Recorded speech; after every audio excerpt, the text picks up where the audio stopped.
Hey guys, welcome back to your classes. So मेरे दोस्त, CMA final paper number 20 entrepreneurship and startup की हम लोग यहाँ पे केस स्टडी सॉल्व करने वाले हैं। 14 मार्क्स में आपसे केस स्टडीज पूछा जाता है ना जी। ठीक है, आपकी इंस्टीट्यूट में स्टडी मैट के अंदर एक भी केस स्टडीज नहीं दे रखी हुई है, जिससे आप लोग वहाँ पे क्या कर सको, प्रैक्टिस कर सको। तो भाई अपन ने क्या किया हुआ है, पिछले अटेम्प्ट में जितनी भी केस स्टडीज आई हुई है वो उठा के मैंने यहाँ पे डाल दी है। पांच पांच केस स्टडीज हैं जो अपने को हैं, बाकी मतलब रिपीटेडबली है। 3 केस स्टडी सॉल्व करना है, बाकी 2 रिपीटेडबली आई हुई है ना।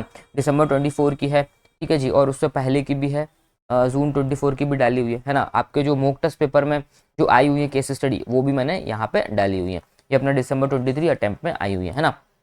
तो मॉक टेस्ट पेपर में तो भाई रिपीटेटिवली उठाई हुई है इन्होंने, है ना। मॉडल क्वेश्चन पेपर है ना, mock test paper model question paper, ठीक है जी। और आपके इंस्टीट्यूट ने कोई भी ऐसा मटेरियल या फिर कुछ ऐसा नहीं इशू किया गया जिसमें अलग से केस स्टडी दे रखी हुई है, या फिर स्टडी मेट में भी कोई केस स्टडी नहीं है जिससे तुम लोग प्रैक्टिस कर सको, है ना जी। चलो आओ, तो अपन ये पीडीएफ है भाई लोग, इस पीडीएफ में अपने को केस स्टडी याद नहीं करना है, केस स्टडी समझना है इस चीज़ को कि भाई तुमने ये केस स्टडी है, इसको याद कर लो। अपने को समझना है कि कैसे अपन वहाँ पे लिखेंगे। कुछ चीज़ें ऐसी होंगी कि जो अपने जो कॉन्सेप्ट बुक है उसके अंदर ही मिल जाएगा, तो उठा के कॉपी पेस्ट अपन कर देंगे। लेकिन कुछ क्वेश्चंस ऐसे होंगे कि भाई तुमको अपने मन से लिखना होगा, सोच समझ के, है ना जी। ठीक है, तो सर अगर अपन सोच समझ के लिखेंगे अपने मन से, थोड़ा बहुत इधर उधर चीज़ें जाती है तो क्या मार्क्स मिलेंगे? हाँ जी भाई, मिलेंगे। अब ये केस स्टडी नंबर 1 अगर तुम देखोगे, ये तुमको अपने मन से ही चीज़ों को ढूंढना है, उसमें से कीवर्ड निकालना है ना जी। तो मैं अब तुमको कीवर्ड निकालना सिखाऊंगा, उसके बाद अपन इसमें लिखेंगे भाई, है ना जी। चलो स्टार्ट करता हूँ मैं पहली केस स्टडी बिना कोई टाइम वेस्ट किए, है ना जी। चलो, मून जोहन लिमिटेड करके कोई कंपनी है, MJL करके कोई कंपनी है, is a large multinational in FMCG segment. ठीक है भाई, ये कोई मल्टीनेशनल कंपनी FMCG सेंटर में काम करती है। Operates in more than 50 countries, 50 countries से ज़्यादा ये कंपनी काम करती है। ओके, 50 कंट्रीज में इसका बिजनेस है। Simple, MJL believes that ethical foundation affects how it is viewed by the both consumers and the competitors। फालतू की बात लिखी हुई है, कोई दिक्कत नहीं। वो बोल रहा है भाई इथिकल इथिक्स वाली चीज़ें फॉलो करो, इथिकल रहो, बेईमानी मत करो। वो इन्होंने रिसर्च की, वो इन्होंने सोचा कि भाई कैसे कंज्यूमर और जो कॉम्पिटिटर है, कंज्यूमर से कैसे हम डील कर सकते हैं एथिकली। मतलब अगर अपन ईमानदार रहेंगे, एथिक्स फॉलो करेंगे, तो कंज्यूमर हमारा हो जाएगा, इंप्रेस हो जाएगा हमसे, ठीक है, हमसे सामान लेगा। सिंपल। और कंपटीशन भी हमारा कम रहेगा जब अपन अच्छे से ईमानदारी से काम करेंगे। सिंपल, फालतू की लाइन दे रखी हुई थी, ठीक है। MJL realise the importance of sustainable business practices and wants to implement them across all the operation. Simple, अब वो ये बोलना चाह रहे हैं कि भाई सस्टेनेबिलिटी लेके आना चाहते हैं कि भाई सस्टेनेबल बिजनेस रखो, बहुत इंपॉर्टेंट है। सिंपल, ओके, है ना। MJL also wants to take a business initiative to ethical operation of the company as it is directly related to profitability in the both short term and long term। Simple, वो ये बोलना चाहते हैं भाई ethically अपने operation रखो, ईमानदारी से काम करो, रूल्स रेगुलेशंस फॉलो करो, है ना जी। पॉलिसीज वगैरह बनाओ जिससे हम लॉन्ग टर्म और शॉर्ट टर्म अपने को प्रॉफिटेबिलिटी होता रहे। सिंपल, है ना, कुछ इतना खास नहीं है, नॉर्मल सी चीज, है ना जी। कि भाई ज्ञानबाजी चल रही है। Further MJL wants to reduce the companies environmental impact. वो कंपनी क्या चाहती है, अपना इन्वायरमेंटल इम्पैक्ट कम करना चाहती है, सोशल रिस्पॉन्सिबिलिटी बढ़ाना चाहती है और अपना लॉन्ग टर्म प्रॉफिट बढ़ाना चाहती है। मीन्स सिंपल बोलूंगा, सस्टेनेबल बिजनेस के अंदर ये 3 चीज़ आती हैं। अगर तुमने पढ़ा हो, मैंने तुमको क्लासेस वगैरह में भी पढ़ाया है कि तुम अगर सस्टेनेबल अपना बिजनेस चाहते हो, सस्टेनेबिलिटी चाहते हो कि भाई लॉन्ग टर्म तुम्हारी ग्रोथ हो, तो तुमको क्या करना होगा, एनवायरमेंट को प्रोटेक्ट करना होगा, एनवायरमेंट को हार्म नहीं करना तुमको। लाइक पॉल्यूशन तुम कर रहे हो भाई, तो वो कम से कम करो, एयर पॉल्यूशन वाटर पॉल्यूशन कम से कम करो। तो मैन्युफैक्चरिंग कुछ करते हो तो कम से कम तुम्हारा वेस्ट निकले, एनवायरमेंट को सेव करते हुए चलना है। दूसरा भाई सोशल रिस्पॉन्सिबिलिटी, बोले तो भाई तुमको सोशल रिस्पॉन्सिबिलिटी पर ध्यान देना है। लाइक भाई CSR करते रहो, CSR एक्टिविटीज़ करते रहो, सोसाइटी के लिए अच्छा अच्छा सोचो, अच्छा अच्छा काम करो। कोई भी एम्प्लॉय है उसके लिए कोई डिस्क्रिमिनेशन वगैरह मत करो, ठीक है ना जी। अच्छे से अपने एम्प्लॉय के साथ बिहेव करो, वो सारी चीज़ें। और एनहेंस करना लॉन्ग टर्म प्रॉफिटेबिलिटी। अगर अपन सस्टेनेबल बिजनेस चाहते हैं, शॉर्ट टर्म लॉन्ग टर्म दोनों टाइप का प्रॉफिट अपने को मिलता है ना। तो मतलब प्रॉफिट पर भी सोचना है। प्रॉफिट पर क्यों सोचना है, हमारे स्टेक होल्डर्स और हमारे जो शेयर होल्डर है उनके लिए, है ना जी, ठीक है। Simple. MGL believes that ethical commercial partnership is more frequently a matter of purposeful self-governance on the part of both individual and company। कुछ भी नहीं, नॉर्मल चीज, बकवास, ठीक है। अब आ जाओ, based on the case study started Surya sorry Supra, ये आई डोंट नो सुप्रा क्या लिखा वो छोड़ो इसको। यू आर रिक्वायर्ड, अपनी रिक्वायरमेंट पे आओ सिंपल कि भाई align what are the main sustainability challenges faced by the MJL, मतलब क्या सस्टेनेबिलिटी चैलेंजेस वो फेस करेंगे। तो मैंने तुमको 3 सस्टेनेबिलिटी के चैलेंजेस पढ़ाए हुए थे और वो कीवर्ड मेरे को यहाँ पे मिल भी गए। क्या, इन्वायरमेंटल इम्पैक्ट, दूसरा भाई सोशल रिस्पॉन्सिबिलिटी, तीसरा भाई प्रॉफिटेबिलिटी। ये 3 कीवर्ड अपने को मिले हैं पहले आंसर के लिए, इनसे अपने को मेन आंसर अपने को बनाना है। हालांकि मैं यहाँ पे लिख के भी लेके आया हूँ कि भाई अगर तुमको अपना बिजनेस सस्टेनेबिलिटी से चलाना है तो 3 चीज़ें फॉलो करना होगा कि इन्वायरमेंट पर पॉजिटिव इम्पैक्ट डालो और नेगेटिव इम्पैक्ट कम करो। दूसरा है सोशल रिस्पॉन्सिबिलिटी, अपनी रिस्पॉन्सिबिलिटी अच्छे से निभाओ, लाइक CSR वगैरह अच्छे से करो, एम्प्लॉयज़ के साथ अच्छे से बिहेव करो, सोसाइटी के लिए पॉजिटिव फीडबैक दो, पॉजिटिव वर्क करो, उनके हित में चीज़ें करो, अगेंस्ट में कोई काम मत करो, है ना जी। फॉर एग्जाम्पल अपने रतन टाटा जी ने क्या अच्छा सोच लेके आए थे कि भाई नैनो कार उन्होंने मार्केट में लेके आए थे। क्या विजन था भाई, 1 लाख रुपए की कार होगी, जो मिडिल क्लास लोग हैं अगर वो अपनी फैमिली के साथ जाना चाहते हैं, रेदर देन मोटरसाइकिल, वो मस्त 4 लोग बैठ के जाए, धूप भी नहीं लगेगी, आराम से वो जा सकते हैं एक जगह से दूसरी जगह। लेकिन वो आइडिया फ्लॉप हुआ, लेकिन सोच बहुत अच्छी थी कि भाई जो मिडिल क्लास के जो लोग हैं, जो सोचते हैं, या फिर जो लोअर क्लास के लोग हैं कि भाई 1-1.5 लाख रुपए की वो एक कार निकालेंगे, नैनो कार, जिसमें 50-60 हज़ार रुपए की उस टाइम पर बाइक आती थी, उससे बेटर है भाई 1 लाख 1.5 लाख रुपए की तुम एक कार ले लो, बेस्ट रहोगे, 4 लोग जाओ अपनी फैमिली के साथ घूमो फिरो ऐश करो, तुम्हारा सपना पूरा हो जाएगा छोटी छोटी फैमिलीज के लिए। तो सोसाइटी के लिए बहुत अच्छा सोच रहे थे, पॉजिटिव इंपैक्ट दे रहे थे, बट हालांकि वो फ्लॉप हुआ, वो अलग मैटर है, ठीक है। फिर तीसरी चीज़ है दोस्त प्रॉफिटेबिलिटी, प्रॉफिटेबिलिटी पर भी ध्यान देना है अपने को कि भाई जो हमारे शेयर होल्डर्स हैं उनको भी प्रॉफिट मिलता रहे, सिंपल है ना जी। तो 3 मेन सस्टेनेबिलिटी के चैलेंजेस अपने को देखे जिसमें अपन ने कीवर्ड निकाले, है ना जी। तो ये 3 कीवर्ड मैंने यहाँ पे लिखे हुए हैं। अब अपने को लिखना कैसे है आंसर वो समझो, ये चीज़ अपने को बुक में नहीं मिलेगी, है ना। सस्टेनेबिलिटी का मैंने तुमको टॉपिक पढ़ाया है, वो ये 3 पॉइंट अपने को मिल चुके, 3 कीवर्ड मिल चुके। अब अपने को अपने हिसाब से आंसर बनाना है।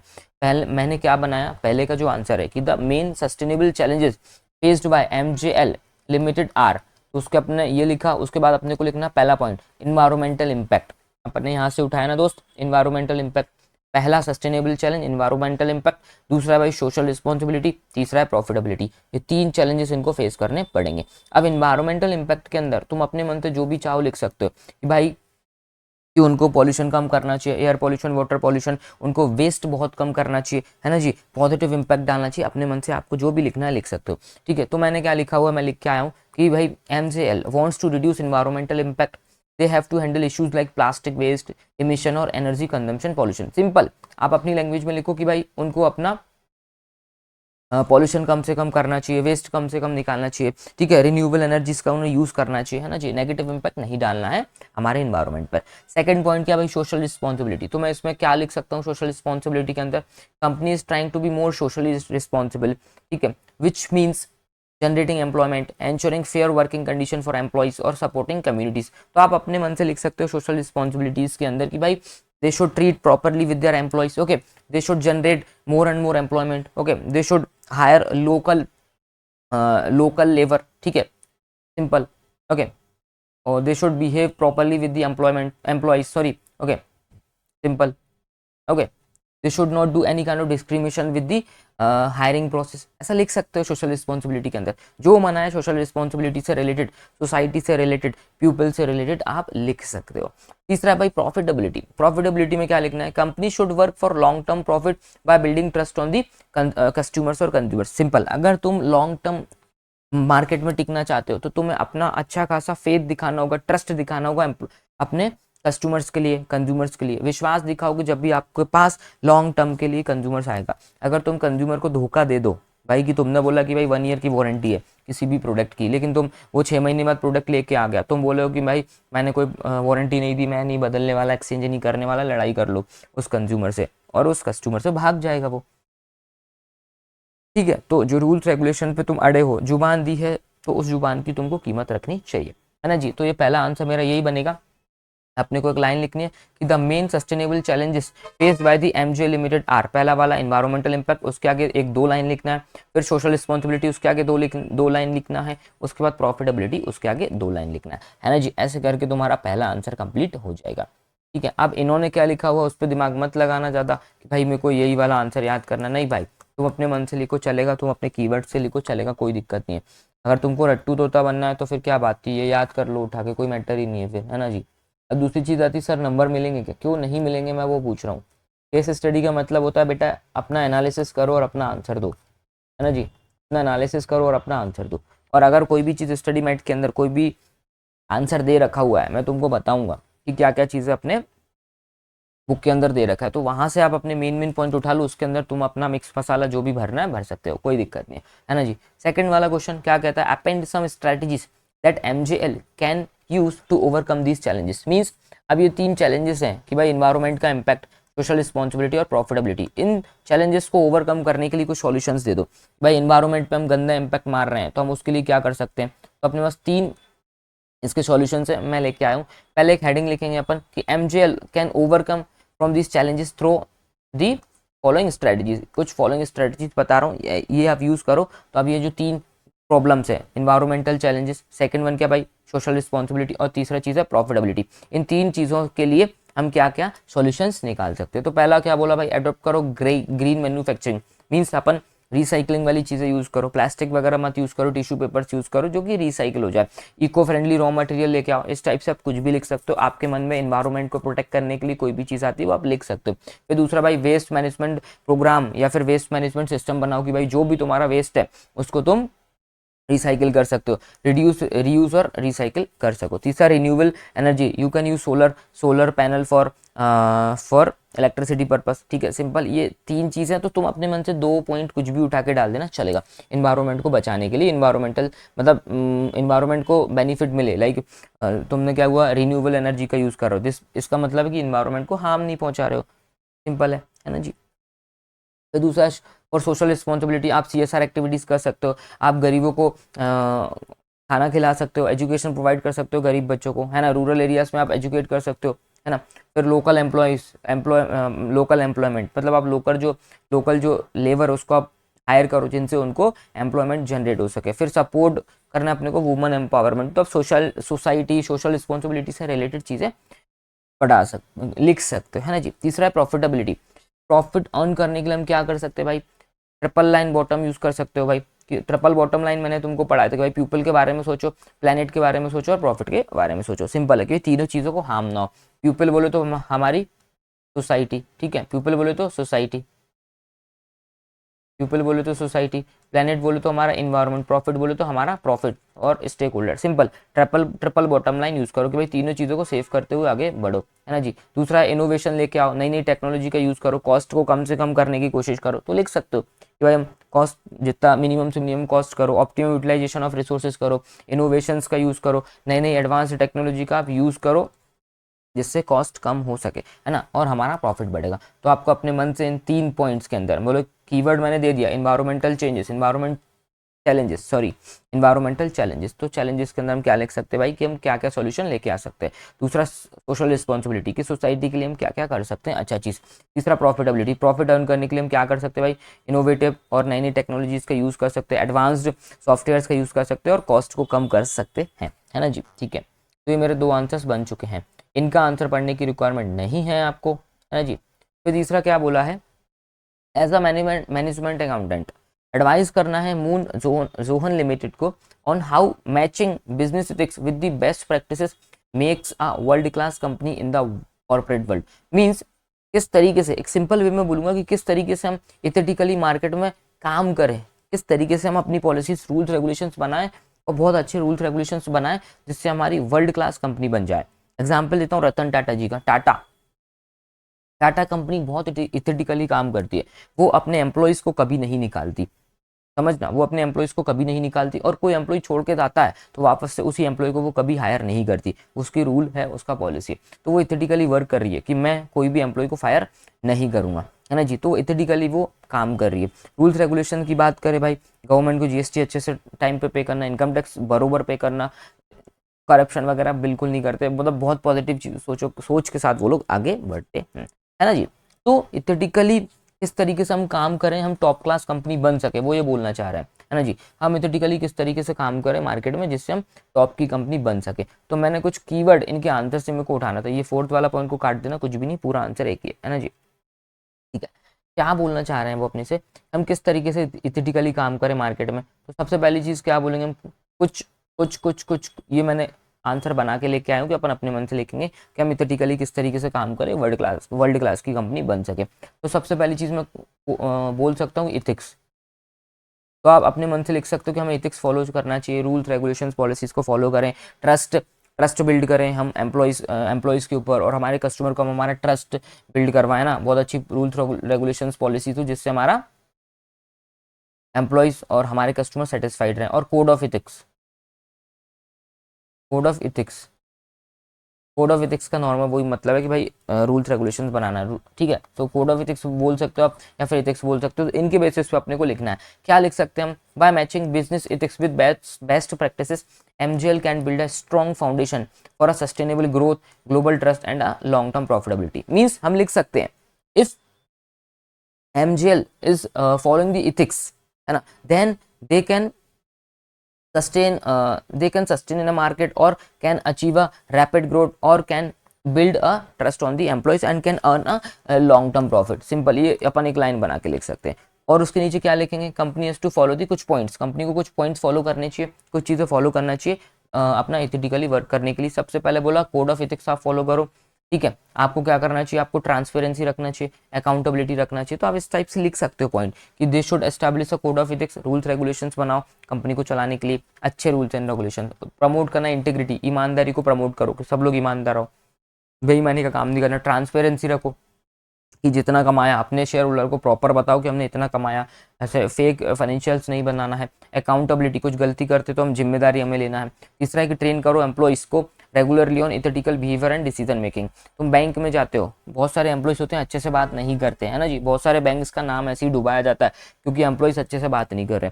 तो भाई अपने को अपने एम्प्लॉइज को ट्रेन करना है कि भाई इथिकली बिहेवियर रखो, अच्छे से बात करो, सामने वाले की प्रॉब्लम समझो और उसको सॉल्यूशन देने की कोशिश करो, है ना जी। इस टाइप से अपने को 3 पॉइंट लिखना है कि भाई क्या लिख सकते हैं? कोड ऑफ इथिक्स फॉलो करो, इंटीग्रिटी रखो, ट्रांसपेरेंसी रखो, अकाउंटेबिलिटी रखो, एथिकल बिहेवियर रखो, अपने एम्प्लॉयज़ को सिखाओ। तो और भी पॉइंट तुमको दिखता है इथिक्स से रिलेटेड, कोड ऑफ इथिक्स से रिलेटेड आप लिख सकते हो, अच्छी अच्छी चीज़ें, है ना। इस टाइप से आप अपना आंसर बनाएंगे। तो ये जो केस स्टडी थी अपने मन से अपने को बनाना था, अपनी बुक के अंदर इसके रिगार्डिंग कुछ भी चीज़ें सच नहीं दे रखी थी, तो ये तो अपने मन से बनाना था, मन से लिखना था, है ना जी।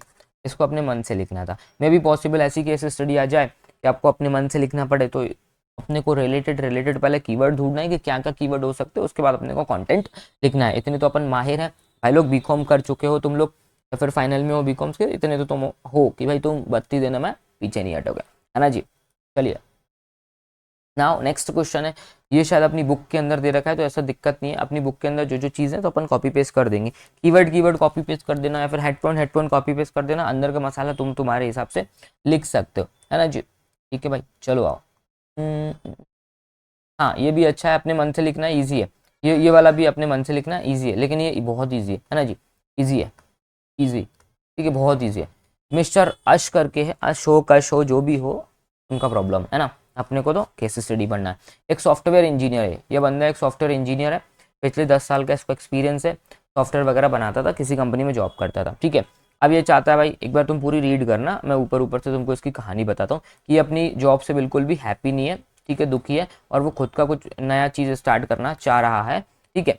तो उसके बाद he has an idea of building an app which will link remotely the student and educator. Simple है, मैं एग्जाम्पल तुमको देता हूँ अनअकैडमी का, भाई ये एक ऐसी ऐप बनाना चाह रहा है जिसमें टीचर्स को उठाएगा, मेरे जैसे टीचर्स को हायर करेगा, सैलरी देगा, और तुम्हारे जैसे स्टूडेंट्स को ऐड चला चला के तुमको रजिस्टर कराएगा। कि एक ऐप बनाना चाहेगा, लाइक अनअकैडमी थी ना दोस्त, अनअकैडमी है या फिर पीडब्ल्यू, कि भाई टीचर्स को हायर किया, ठीक है, और यहाँ पे स्टूडेंट आएंगे, स्टूडेंट को अपने को पढ़ाना है, ठीक है, सिंपल। अनअकैडमी और पीडब्ल्यू ये इसके आंसर है, बायजूस हो गया। वो ऐसी ऐप बनाना चाह रहा है, ठीक है, कि एजुकेटर्स आएंगे और स्टूडेंट भी कनेक्ट होंगे, दोनों अपना अपना काम करेंगे, मतलब टीचर पढ़ा रहा है, बच्चा पढ़ रहा है, बात खत्म, है ना जी, बच्चों से फीस ले ली जा रही है। तो वो ऐसी कुछ ऐप बनाने का सोच रहा है, ऐप बनाना चाह रहा है ना जी। तो the app will have all the features including 1-to-1 communication through online meeting. Simple है वो भाई, ऑनलाइन ऑनलाइन आप रिसोर्सेज शेयर कर सकते हो, प्रेजेंटेशन दे सकते हो, वो वाइट बोर्ड से आप पढ़ा सकते हो, वही सब चीज़ बता रहा है ना, पीडीएफ वगैरह शेयर कर सकते हो,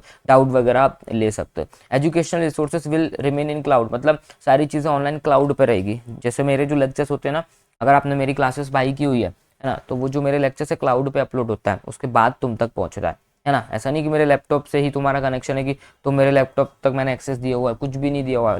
क्लाउड पर मैंने सब कुछ अपलोड किया और क्लाउड का लिंक दिया हुआ है, क्लाउड से तुम तक लेक्चर पहुंचता है ना जी। जैसे गूगल ड्राइव होता है ना, गूगल ड्राइव में कोई भी फाइल अपलोड कर दो और उसकी लिंक दे दो, है ना जी, तो तुम वहां से डाउनलोड कर सकते हो, सिंपल, है ना जी। तो वही सब चीज़ें बोलना चाह रहा है। And may be accessed by the registered user, मतलब जिसने पैसा दिया है, जो भी रजिस्टर्ड है वो एक्सेस कर सकता है at any time through the secured login, simple है, लॉगिन वगैरह प्रोवाइड करना होगा। द आइडिया इज इनोवेटिव है if not unique. If sorry mister Ash want your advice in designing an appropriate business model for this venue. ठीक है, अब आ जाओ इनका रिक्वायरमेंट पढ़ते हैं कि design a business model for the startup mister आज इज गोइंग टू लॉन्च। कौन सा बिजनेस मॉडल हम यूज करेंगे, तो मैंने तुमको बिजनेस मॉडल के बारे में पेज नंबर 98 अपनी बुक का पेज नंबर 98 से निकालना, फटाफट मैं निकाल के देता हूँ कि कौन से बिजनेस के मॉडल्स होते हैं। 198 पेज नंबर, फटाफट फटाफट अपन यहाँ पे निकालते हैं।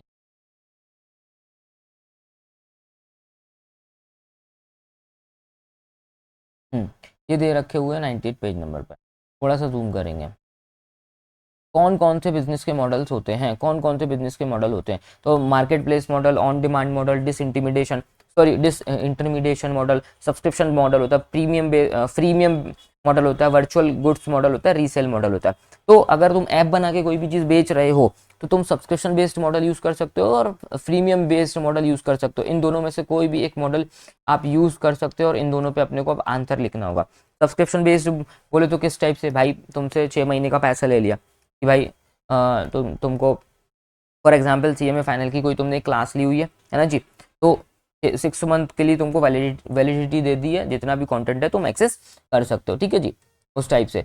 ये सब्सक्रिप्शन बेस्ड मॉडल हो गया। दूसरा कौन सा था, फ्रीमियम बेस्ड। फ्रीमियम का मतलब क्या होता है, कुछ कंटेंट मैंने फ्री में डाल दिया, लाइक यूट्यूब पे मैंने कुछ चीज़ें तुमको फ्री में दे दी और फिर मैं कुछ के लिए पैसा ले रहा हूँ कि भाई ये कुछ प्रीमियम चीज़ें हैं कि भाई ये प्रीमियम चीज़ देखोगे तो इसका पैसा लगेगा, जैसे नेटफ्लिक्स वाले करते हैं, कुछ चीज़ें फ्री में डालते हैं, कुछ कुछ के लिए ये लोग सब्सक्रिप्शन ले लेते हैं, पैसा ले लेते हैं, ठीक है। तो उन्होंने डिज़ाइन अ बिजनेस मॉडल, तुमको बिजनेस मॉडल डिज़ाइन करना है। तो तुम्हारे पास दो मॉडल हैं, पहला है subscription based model. Subscription based model या तो इसके ऊपर पूरा अपन आंसर बना देंगे, या फिर दूसरा अल्टरनेटिव तुम चाहो तो फ्रीमियम के ऊपर बना लो, फ्रीमियम FREEMIUM फ्रीमियम मॉडल के ऊपर बना लो। तो अपन सेलेक्ट करते हैं पहला वाला सब्सक्रिप्शन बेस्ड मॉडल। तो तुमको क्या लिखना है डायरेक्टली कि mister Ash can launch their app as a subscription based model or they can apply a subscription based model, simple, they can use subscription based model। अब इन दिस मॉडल, अब क्या होगा इस मॉडल के अंदर, अपने को अपना आंसर लिखना है। अब तुम डिजाइन करोगे, क्या करोगे भाई, इस मॉडल के अंदर हम लोग क्या करेंगे, कुछ चीज़ें फ्री में डालेंगे, सॉरी हम ऐसा करेंगे कि हम बेसिक प्लान दे देंगे कि भाई ये बेसिक प्लान है, बेसिक प्लान में स्टूडेंट क्या करेगा, बस टीचर से पढ़ सकता है। एक हम प्लेटिनम प्लान देंगे, उसमें क्या होगा कि हम उनको बुक्स भी PDF फॉर्मेट में देंगे। एक अपना गोल्ड प्लान होगा, इसमें क्या होगा, टीचर से आप पढ़ भी सकते हो, प्लस डाउट भी लेंगे टीचर, और प्लस फिजिकली आपके घर तक आपको बुक प्रोवाइड की जाएंगी। तो इस टाइप से तुम लिखोगे। और बेसिक प्लान की हमारी फीस होगी भाई 999, कुछ भी रैंडम कुछ भी डाल देना। प्लेटिनम की होगी 2000, ठीक है, कुछ भी डाल देना। और होगी अपनी गोल्ड की होगी 5000, कुछ भी जो जिस टाइप से तुमको फ्रेमिंग डालनी डाल दो, अपने मन से लिख सकते हो, कोई दिक्कत नहीं है। तो ये सब्सक्रिप्शन बेस्ड मॉडल है, ठीक है, आपको इंग्लिश में यही लिखना है। और अगर तुम चाहते हो कि मैं फ्रीमियम बेस्ड के ऊपर लिखना चाहता हूँ या फ्रीमियम बेस्ड के अंदर, तो उसके अंदर भी सेम आंसर आएगा। तुम क्या लिखोगे कि mister Ash can use they can generate revenue on the basis of freemium based model. तो इन दिस मॉडल अपने को समझाना होगा कि सम कंटेंट में be provided as a free of cost and for some premium content they have to charge some money, okay, simple.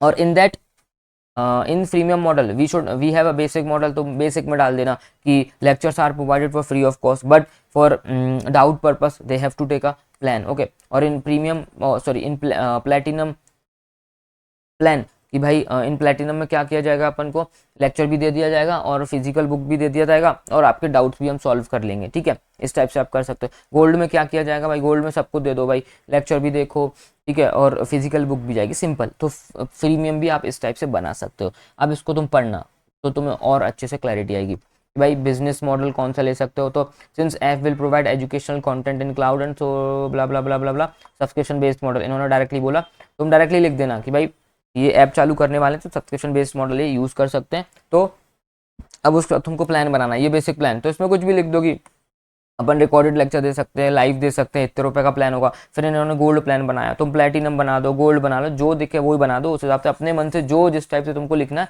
लिख सकते हो, है ना जी। 3 प्लान बना दो, जितने 4 बनाना है 4 बना दो, ठीक है, सिंपल, ओके। बस इस टाइप से तुमको लिखना है। अब इन्होंने अल्टरनेटिव आंसर दिया है कि इन्होंने क्या किया हुआ है, एक तो सब्सक्रिप्शन बेस्ड दिया, अब दूसरा प्रीमियम बेस्ड मॉडल इन्होंने बता दिया कि ये वो लोग प्रीमियम भी यूज़ कर सकते हैं, बट अपने को नहीं पढ़ना है, ठीक है, अपने को एक ही लिखना है, subscription based model, that's it, है ना। अपने को नहीं पढ़ना ये वाला अल्टरनेटिव वगैरह नहीं लिखना। बहुत सारे स्टूडेंट्स होते हैं तो अल्टरनेटिव आंसर्स लिख के आते हैं। कुछ स्टूडेंट्स को मैंने चतुर देखे कि भाई अपने को 6 क्वेश्चंस अगर अटेम्प्ट करने तो साले 7 करके आते, क्या फ़ायदा होगा 7 करके, है ना। तो ये चतुराई अपने को नहीं करनी है, अपना टाइम वेस्ट नहीं करना है ना। देखो ठीक है, तो ये अपना पहला आंसर हो चुका है ना। अब दूसरा answer, suggest possible funding strategies for the startup. Funding strategies, upon fund कहाँ से लेंगे इस स्टार्टअप के लिए, तो पेज नंबर 105 पे मैंने तुमको पढ़ाया हुआ है अपनी बुक के अंदर कि अपन फंडिंग की स्ट्रेटजी क्या होगी, कहाँ से फंड लेंगे अपन। तो सिंपल है भाई, आप बूट स्ट्रैपिंग से ले सकते हो, मैंने आपको पढ़ाया हुआ है ना। आप बैंक से लोन ले सकते हो, बहुत सारी चीज़ें, वेंचर कैपिटलिस्ट से ले सकते हो, बहुत सारी चीज़ें। तो अपन अपनी बुक का ही कॉपी पेस्ट कर देंगे पेज नंबर 105। हम्म पेज नंबर 105 पे नहीं है दोस्त, 106 पे है। 106 पे क्या है, डिफरेंट टाइप्स ऑफ फंडिंग, हम किस तरीके से फंडिंग ले सकते हैं। तो बोले बूट स्ट्रैपिंग से ले सकते हैं, क्राउड फंडिंग से ले सकते हैं, इक्विटी फाइनेंसिंग से ले सकते हैं, एंजल इन्वेस्टर से ले सकते हैं, वेंचर कैपिटल से ले सकते हैं, आप बैंक से लोन ले सकते हो, ग्रांट ले सकते हो, इंक्यूबेटर ले सकते हो, ये सारी चीज़ें पढ़ाई हुई है। तो तुम चाहो तो कीवर्ड कीवर्ड लिख दो भाई, बूट स्ट्रैपिंग से ले सकते हैं। तो बूट स्ट्रैपिंग के अंदर तुमको समझाना होगा कि बूट स्ट्रैपिंग का मतलब क्या, कि भाई खुद के पैसे से हम खुद का बिजनेस स्टार्ट कर रहे हैं, इस टाइप से तुमको उठा के लिखना होगा, सिंपल है ना जी। तो हमारे 2 आंसर्स कंप्लीट हो गए हैं। इसका आंसर भी तुम जब देखोगे ना सेकंड वाले का, ये देखो, ये रहा सेकंड वाला। ये लोग कहाँ से उठा सकते हैं पैसा, बूट स्ट्रैपिंग से, क्राउड फंडिंग से, इक्विटी फाइनेंसिंग, एंजल इन्वेस्टर से, venture capital fund, simple, okay. तो तुमको 5 एक पॉइंट लिख देना है इसमें, ठीक है। अब सुनो मेरी बात ध्यान से, 14 मार्क्स का है ना, तो 5-5 पॉइंट लिखना हर उसमें। लाइक पहला जो आंसर है इसमें 5 पॉइंट बना के लिख देना, 5 पैराग्राफ टाइप के बना के लिख देना, ठीक है। सेकंड वाले में भी 5 पैराग्राफ बना के लिख देना, 5 पॉइंट लिख देना। थर्ड वाले में भी 5 पॉइंट में लिख देना, है ना। छोटे छोटे पैराग्राफ 5 बना देना, 5 उसमें तोड़ देना, सिंपल है ना। अब तीसरी चीज, भैया मार्केटिंग किस तरीके से करेंगे, recommend a possible marketing solutions for this innovative business, कि भाई मार्केटिंग किस तरीके से करोगे। तुमने एजुकेशनल ऐप बना दी, चालू कर दी, तो तुम मार्केटिंग किस तरीके से करोगे। तो आई थिंक पेज नंबर 21, एक बार अपन अपनी बुक का पेज नंबर 21 निकालते हैं, फिर अपन देखते हैं। मेरे को लग रहा है शायद गलत है, पेज नंबर 21 नहीं होना चाहिए, एक बार फिर भी चेक कर लेते। 21 पे दे रखा है कि अपना मार्केटिंग स्ट्रेटेजीज, मार्केटिंग स्ट्रेटजीज में वो आएगा, व्हाट्सएप मार्केटिंग कर सकते हो, Facebook marketing, digital digital marketing कर सकते हो। ये रहा, हाँ मिल गया मिल गया मिल गया, पेज नंबर 21 पे मिल गया भाई। तुमको क्या लिखना है, तुमको ये लिखना है, डिजिटल मार्केटिंग कर सकते हो, सोशल मीडिया मार्केटिंग कर सकते हो, सर्च इंजन मार्केटिंग कर सकते हो, ठीक है, वीडियो मार्केटिंग कर सकते हो, वॉइस वॉइस मार्केटिंग कर सकते हो, ईमेल मार्केटिंग कर सकते हो। तो ये चीज़ तुम लिख दो, तुम्हारा काम हो जाएगा कि मार्केटिंग किस तरीके से अपने को करना है ना जी। तो ये तुम्हारे 3 आंसर्स हो जाएंगे। जब तुम लिखोगे कीवर्ड लाइक मार्केटिंग के लिए, जैसे डिजिटल मार्केटिंग लिखा, तो इसके अंदर 1 लाइन और 2 लाइन तुमको लिखना होगा, है ना। ऐसा नहीं कि तुम सिर्फ डिजिटल मार्केटिंग लिख के छोड़ दिया। सोशल मीडिया मार्केटिंग है तो उसके अंदर भी तुमको लिखना पड़ेगा। ईमेल मार्केटिंग है तो बोलोगे कि भाई ईमेल के थ्रू हम बहुत सारी लीड जनरेट कर सकते हैं, हम ईमेल भेजेंगे लोगों को, कस्टमर्स को, सिंपल, ओके। इस टाइप से हमारी केस स्टडी नंबर 2 भी कंप्लीट हो चुकी है ना जी। सिंपल था, इजी था, आपको अपने मन से लिखनी है चीज़ों को, है ना जी। केस स्टडी नंबर 2 कंप्लीट हो चुका है। तीसरा वाला क्वेश्चन दिसंबर 23 में आया था 14 मार्क्स के लिए, है ना जी। क्या दे रखा हुआ है, डायरेक्टली तुम इसको पढ़ना, क्या दे रखा हुआ है, चलो मैं पढ़ा देता हूँ, तो कोई दिक्कत नहीं। पहले इसकी रिक्वायरमेंट पढ़ना, पहले इसकी रिक्वायरमेंट पढ़ना, फिर मैं तुमको बताता हूँ ना। रिक्वायरमेंट क्या है, अपने को एक रिपोर्ट बनानी है जिसमें अपने को रिस्क एक्सपोजर बताना है और उसके हम क्या क्या रिस्पॉन्स दे सकते हैं, पॉसिबल रिस्पॉन्सेस क्या दे सकते हैं। पहले अपने को रिस्क एक्सपोजर मतलब रिस्क बताना है कि इस चीज़ में क्या क्या रिस्क हो सकती है और अपन उसको क्या क्या रिस्पॉन्स कर सकते हैं, मीन्स अपन किस तरीके से इसकी रिस्क को कम कर सकते हैं, वो अपने को बताना है। तो पेज नंबर 126 पर अपन एक बार रिस्क देख लेते कौन कौन सी रिस्क अपन ने पढ़ी हुई थी। 126, एक बार अपन पेज नंबर 126 निकालते हैं, है ना जी।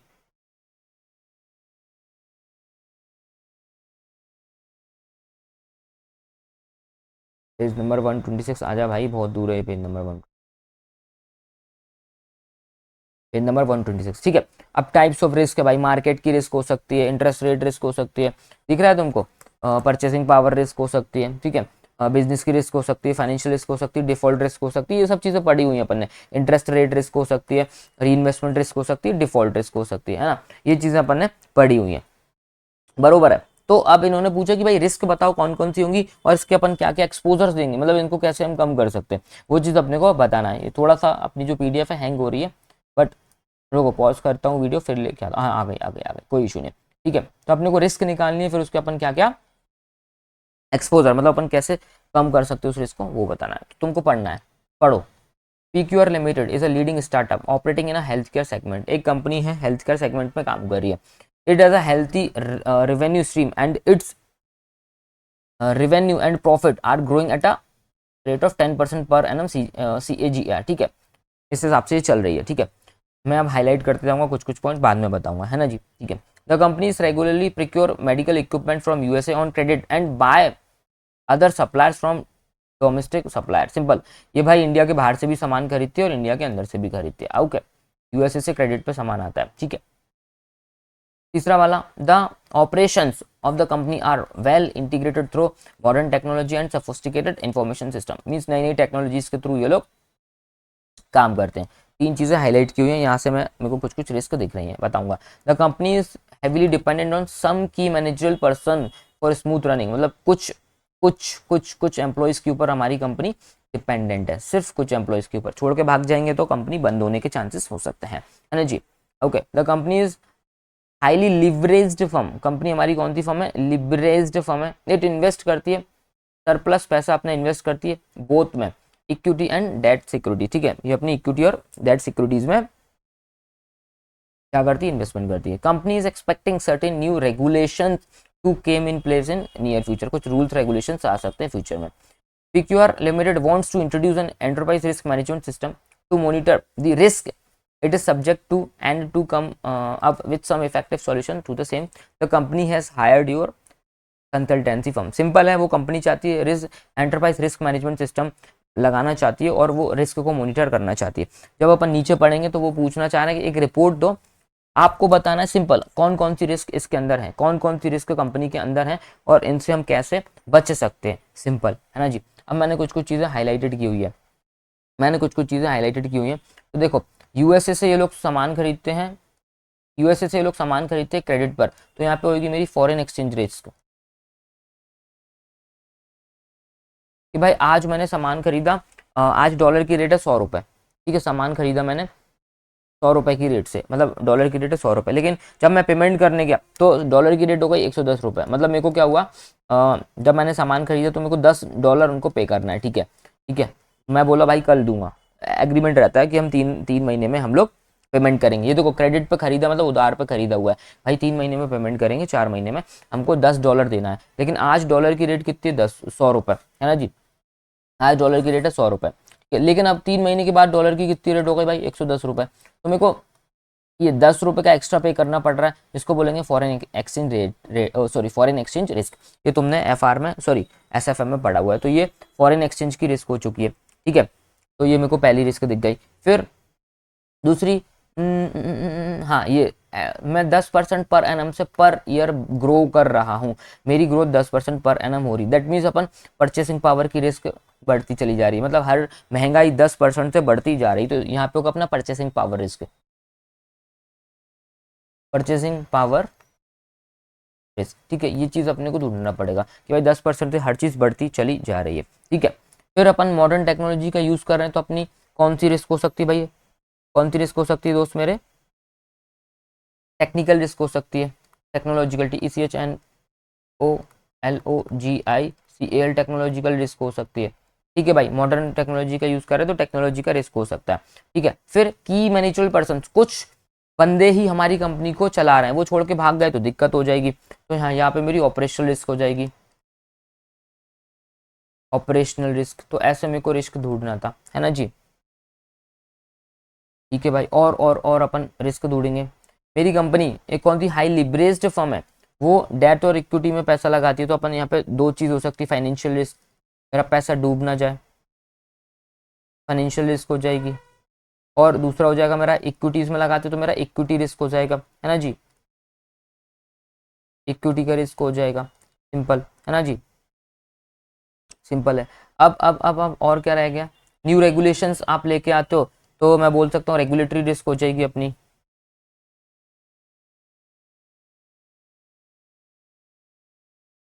ठीक है, ओके। अपन CAGR से एक और निकाल सकते हैं कि भाई इंटरेस्ट रेट रिस्क हो सकती है, इंटरेस्ट रेट, इससे भी ना निकाले तो मैं तुमको बताता हूँ, अगर अपन क्रेडिट पे कोई भी सामान खरीदते हैं तो अपन लोन लेंगे भाई, 3 महीने का क्रेडिट है ना, तो फॉरेन एक्सचेंज का रेट भी होगा प्लस इंटरेस्ट का भी होगा कि भाई सामने वाला बंदा अपने को 3 महीने का क्रेडिट देता है तो कुछ ना कुछ इंटरेस्ट तो लेगा वो, फ्री में थोड़ी 3 महीने का क्रेडिट देगा वो, है ना जी। तो ये इतनी सारी रिस्क अपन ने निकाल दी, तो यही रिस्क अपने को निकालना था, और इसके क्या क्या अपन इनको कैसे कम कर सकते हैं। फॉर पहला एग्जाम्पल लेता हूँ फॉरेन एक्सचेंज रिस्क, तो तुमको नीचे टेबल बना लेना भाई रिस्क एक्सपोजर और कौन कौन सी रिस्क डायरेक्टली लिख सकते हो कि रिस्क, ठीक है, उसके अंदर लिखना फॉरेन एक्सचेंज रिस्क, ठीक है, इतना सा लिखना है सिर्फ, फॉरेन एक्सचेंज रिस्क सिर्फ इतना सा, फॉरेन एक्सचेंज रिस्क इतना लिखो, ठीक है। अब इसको कैसे कम करोगे फॉरेन एक्सचेंज रिस्क को, तुमने SFM में पढ़ा कि तुम एक फॉरवर्ड कॉन्ट्रैक्ट ले सकते हो, फ्यूचर कॉन्ट्रैक्ट ले सकते हो, एक हैजिंग कॉन्ट्रैक्ट ले सकते हो, HEDGING हैजिंग कॉन्ट्रैक्ट, ये डायरेक्टली सिर्फ इतना ही लिखना है, फॉरवर्ड कॉन्ट्रैक्ट, फ्यूचर कॉन्ट्रैक्ट और हेजिंग कॉन्ट्रैक्ट, ये आगे का कुछ भी नहीं लिखना, सिंपल इतना कुछ भी नहीं लिखना, फिर नाम नाम लिखना है अपने को, है ना। फिर और दूसरी कौन सी रिस्क थी अपनी, मैंने इंटरेस्ट रेट रिस्क लिया, परचेसिंग पावर रिस्क लिया, तो तुम इंटरेस्ट रेट रिस्क है क्या इसमें, हाँ ये रहा नीचे इंटरेस्ट रेट रिस्क है, तो इसको कैसे अपन कर सकते हैं इंटरेस्ट रेट रिस्क को कम, भाई अपने को बार बार पोर्टफोलियो चेक करते रहना है, you have to regularly monitor करो अपने डेट का portfolio and use of derivatives to cover the loss, ठीक है, इतना ही लिख देना, है ना। तुम क्या करो भाई, अपने को अपना पोर्टफोलियो देखते रहना कि अपन कितना इंटरेस्ट कितना अपने लोन वगैरह ले रखे हुए हैं, पोर्टफोलियो चेक करते रहो कि जहाँ सस्ता अपने को इंटरेस्ट का रेट मिलेगा वहाँ से हम बाई करेंगे ना। फिर अपन ने पढ़ा भाई purchasing power risk, purchasing power risk, तो परचेसिंग पावर रिस्क कैसा है भाई, परचेसिंग पावर रिस्क मतलब भाई बायर अपनी क्या रेट बढ़ाते जाएगा भाई, ठीक है, महंगाई बढ़ रही 10% है तो चीज़ें वो बढ़ाते जा रहे हैं, तो अपन क्या करेंगे उसमें बाय करना है अपने को मल्टीपल सप्लायर से, ऐसा नहीं करना है कि एक ही सप्लायर पर बैठे हुए, तो buying from the multiple supplier, ये लिख दो। फिर अपन ने फाइनेंशियल रिस्क पढ़ा, ऑपरेशनल रिस्क पढ़ा और इक्विटी रिस्क पढ़ा, तो फाइनेंशियल रिस्क में क्या लिखना है भाई, फाइनेंशियल रिस्क को कैसे क्या करेंगे, रिड्यूस करना that why issuing the fresh equities if possible, और बोल सकते हैं रिपे दी लोन। अगर तुम्हारे पास फाइनेंशियल रिस्क है, फाइनेंशियल का मतलब है तुम्हारे पास तुमने लोन ले लिया 50 लाख रुपए का, तो तुमको लोन का पेमेंट भी करना है प्लस उसका इंटरेस्ट का पेमेंट भी करना है, तो फाइनेंशियल रिस्क है कि भाई अपन कैसे चुकाएंगे, तो अपन क्या कर सकते हैं डायरेक्टली लिख सकते हैं repay the loan as soon as possible, और रिड्यूस करो डेट, अपन लोन लेना कम करो, रिड्यूस करो लोन लोन लेना, है ना, तो रिड्यूस करेंगे debt by issuing the fresh equity, loan लेना कम कर दो, इक्विटी इशू कर दो, तो जिससे क्या होगा कि हमें लोन का पेमेंट भी नहीं देना, अपने पास पैसा भी आ जाएगा इक्विटी के थ्रू, है ना। ऑपरेशनल रिस्क में अपन क्या लिखेंगे, रेगुलरली आपको मेंटेन करना है सिस्टम वगैरह को, और बोल सकते हैं अपन मेंटेनेंस अपडेट दी सिस्टम, एक मिनट। ऑपरेशनल रिस्क में क्या भाई, ऑपरेशनल रिस्क में क्या हो सकता है कि हमारी मशीन्स हो गया, ठीक है, हमारा एम्प्लॉय काम नहीं कर रहा अच्छे से, हमारा एम्प्लॉय यहाँ पे लिखा होना है कि कुछ एम्प्लॉयज़ के ही बेसिस पर हमारी कंपनी चल रही है, देखो की मैनेजरल पर्सनल है जो स्मूथली काम कर रहे हैं, हैविली डिपेंडेंट है कंपनी, अगर ये बंदे भाग गए तो दिक्कत हो जाएगी, ऑपरेशनल रिस्क हो गया कि भाई कौन काम करेगा, ठीक है, तो ऑपरेशनल रिस्क है, तो रेगुलरली मेंटेन करना है अपने को सिस्टम को, हो सकता है कि आप एडवांस और न्यू टेक्नोलॉजी का यूज़ करो जिससे एम्प्लॉयज़ की रिक्वायरमेंट ही कम हो जाए, तो अपन यहाँ पे लिख सकते हैं कि न्यू और एडवांस टेक्नोलॉजी का हमें यूज़ करना है, we have to use new और advance technology to reduce the operational risk, लिख सकते हो। फिर इक्विटी का रिस्क था, ठीक है, तो अपने को मेंटेन करना है अपने को इक्विटी का पोर्टफोलियो, ये लिखेंगे अपन इतना सा, रेगुलरली मॉनिटरिंग दी इक्विटी पोर्टफोलियो और रेगुलरली मेंटेनिंग दी इक्विटी का पोर्टफोलियो, है ना जी, ये लिख सकते हैं। फिर अपने पास क्या था भाई, रेगुलेटरी रिस्क है, रेगुलेटरी रिस्क का मतलब रूल्स रेगुलेशन फॉलो नहीं कर रहे हो गवर्नमेंट के, GST टाइम पे नहीं कर रहे हो, TDS टाइम पे नहीं तुम डिडक्ट कर रहे हो, है ना, तो रेगुलरली अपने को चेक करना है compliances to avoid any kind of penalty, simple एक एक लाइन इसमें लिख दो, आपका काम हो जाएगा, है ना जी। फिर भाई एक एक छूट गई अपनी टेक्नोलॉजिकल रिस्क, जो इन्होंने नहीं लिखा हुआ है, तो तुम ऐसा करना, देखो 14 मार्क्स का है ना, तो 7 पॉइंट बना के आना, 7 रिस्क लिख के आना।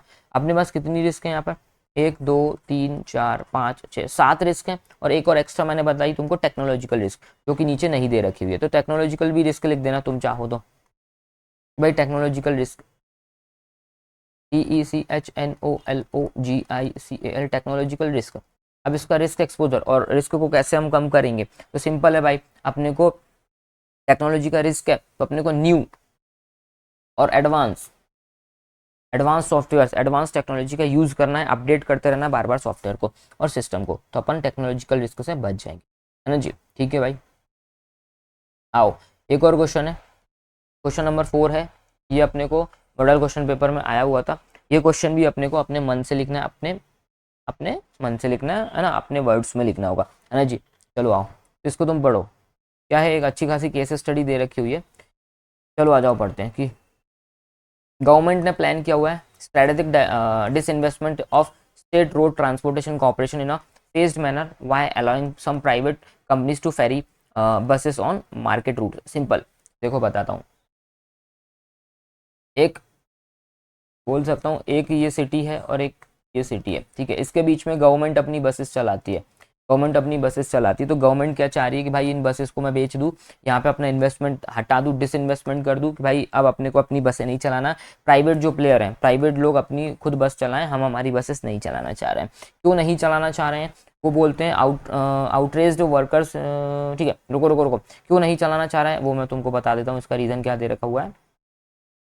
क्योंकि भाई हम इनएफिशिएंट हैं, हमसे नहीं चल रही बसें, करप्शन बहुत ज़्यादा हो रहा है कि भाई लाइक जो अपने जो बस ऑपरेटर्स है भाई, जो अपने कंडक्टर वगैरह हैं, सामने वाले से क्या होता है, पैसे तो ले लेते हैं लेकिन गवर्नमेंट तक प्रॉपर नहीं पहुंचा पा रहे हैं, करप्शन वगैरह भी हो रहा है, ठीक है।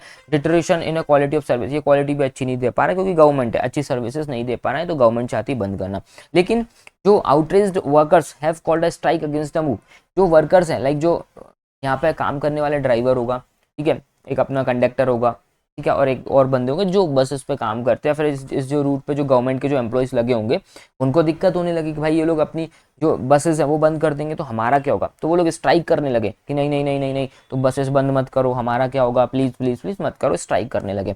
You are the head of the worker union of the transport corporation, मतलब मैं क्या, जो वर्कर्स हैं लाइक में 100 वर्कर्स हैं उनका हेड हूँ मैं बड़ा वाला वर्कर हूँ लेकिन मैं उनका हेड हूँ, ठीक है। तो अब क्या हुआ, in a meeting with state officials, मतलब क्या हो गया कि जो हमारे एम्प्लॉयज़ हैं वो स्ट्राइक पे बैठ गए, वो हड़ताल पे बैठ गए, तो अब एक मीटिंग बुलाई गई, गवर्नमेंट के ऑफिसर्स भी होंगे और उनके सामने कौन होगा, मैं खड़ा रहूँगा क्योंकि मैं हेड हूँ।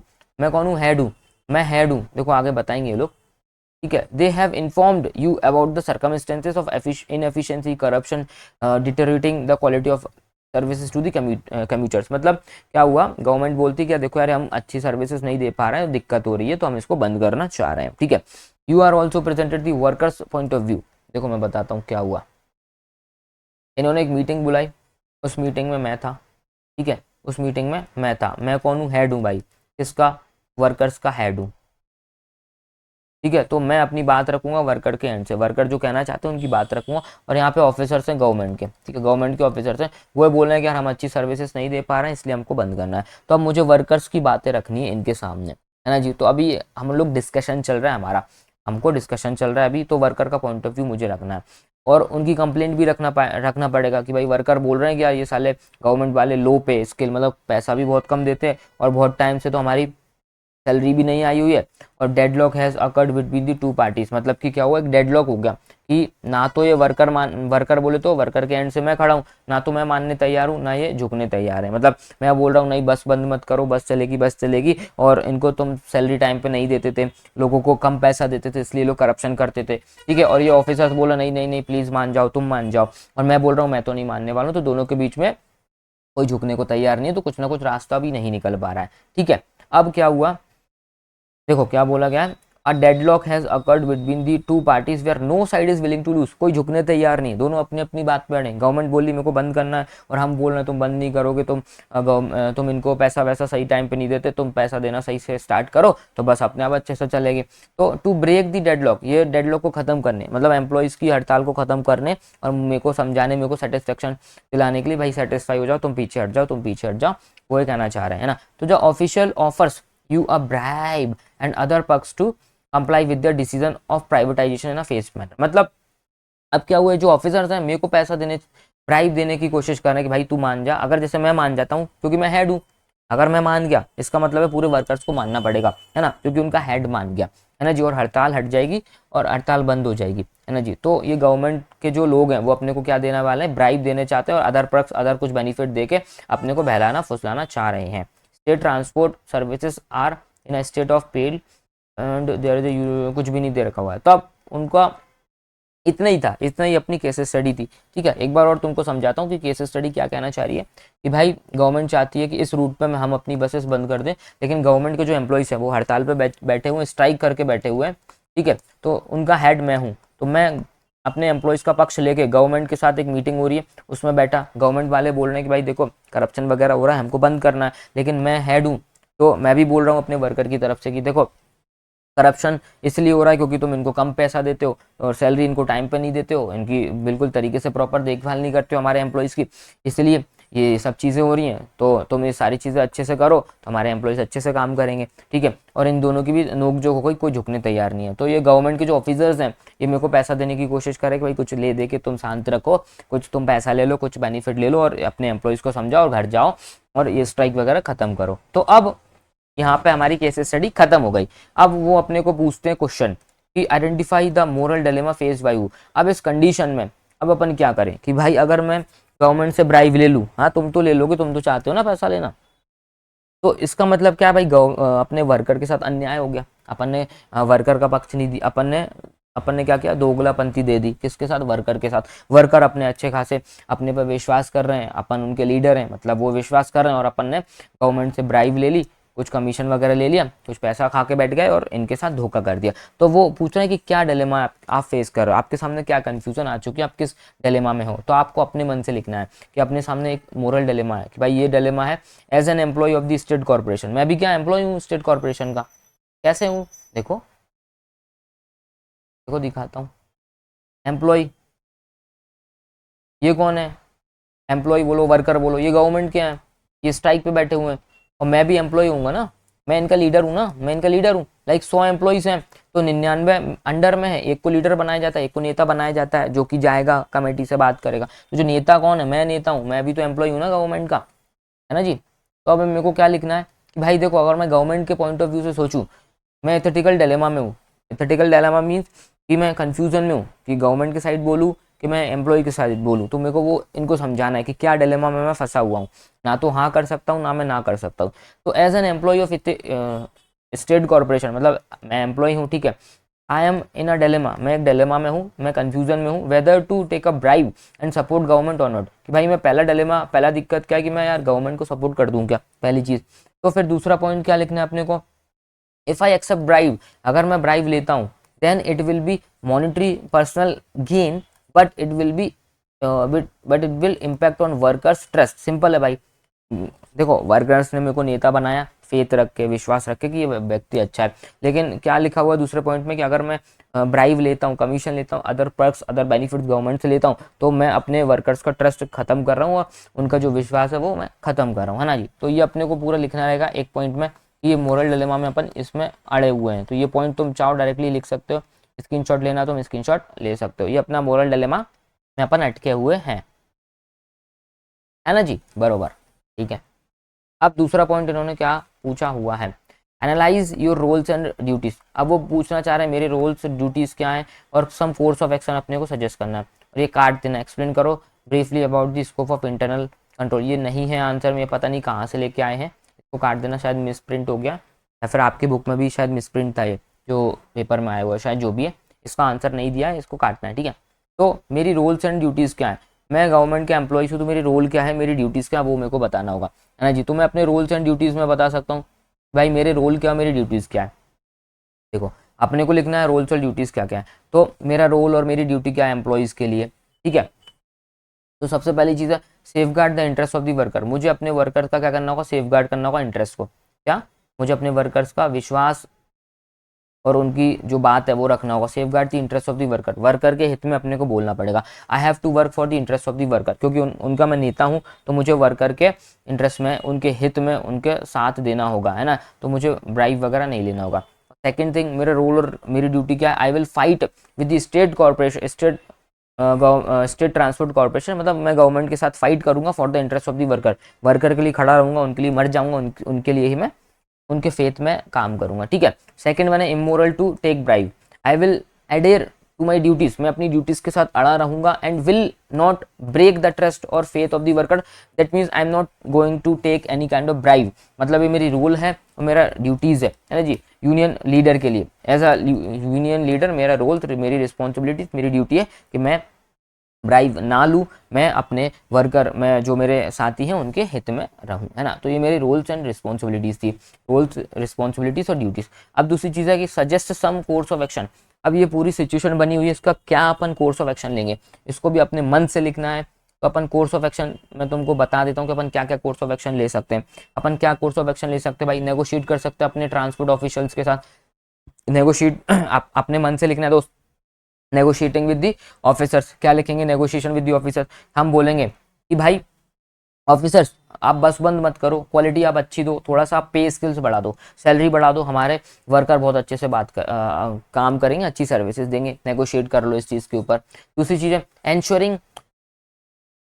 Ensuring peaceful and legitimate protest, मतलब जो प्रोटेस्ट चल रहा है, एंश्योरिंग दी पीसफुल प्रोटेस्ट, ये लेजिटिमेट हटा दो, एंश्योरिंग पीसफुल प्रोटेस्ट ये लिख दो आप, मतलब जो प्रोटेस्ट चल रहा है, जो हड़ताल चल रही भाई, ऐसा ना हो एम्प्लॉइज जो है बस फोड़ दें, ऐसे हरकत नहीं करेंगे। तो अपने को क्या भाई श्योरिटी देना है गवर्नमेंट को कि नहीं नहीं नहीं हमारे एम्प्लॉइज ऐसा कुछ भी नहीं करेंगे, और एम्प्लॉइज से भी बोलना है कि बड़ा शांति रखो, ठंडे रखो, हम बात कर रहे हैं, आप बस मत जलाओ, कांच माच मत फोड़ो, गाली गलौज मत करो, फालतू का तमाशा मत करो, आप शांति से बैठो, हम बात कर रहे हैं। तो ये अपने को आश्वासन एश्योरेंस देना है अपने को अपने एम्प्लॉइज के लिए, ठीक है। एंश्योरिंग पीसफुल प्रोटेस्ट, क्यों अपने को एंश्योर करना है कि भैया पीसफुल प्रोटेस्ट हो, है ना जी, अनइथिकल चीजें ना जाए, है ना जी।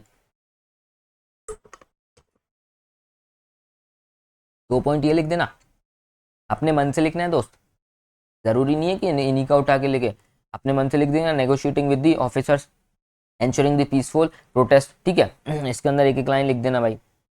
फिर वेलफेयर ऑफ वर्कर्स, अपने को क्या करना है भाई, वेलफेयर ऑफ वर्कर्स, अपने को वर्कर्स के वेलफेयर में उनसे बातचीत करनी है, ठीक है। ये अपन कोर्स ऑफ एक्शन लेंगे कि भाई आप सैलरी बढ़ा दो, उनके लिए कुछ इंश्योरेंस दे दो, अदर कुछ पर्क्स दे दो, कुछ और एक्स्ट्रा पैसा दो इनको, अगर एक्स्ट्रा टाइम काम कर रहे हैं तो उनको एक्स्ट्रा पेमेंट दो, ठीक है। इस तरीके से आपको लिखना पड़ेगा वेलफेयर ऑफ दी वर्कर्स, ठीक है। और क्या लिख सकते हैं, एक आध पॉइंट ऑफ लिखना है तो लिख दो, बस 4 पॉइंट है ना, 1 2 तीन ही बहुत है, तुम चाहो 3 ही पॉइंट बहुत है, बड़ा आंसर बन जाएगा, 3 पॉइंट बहुत है इसके अंदर, है ना जी।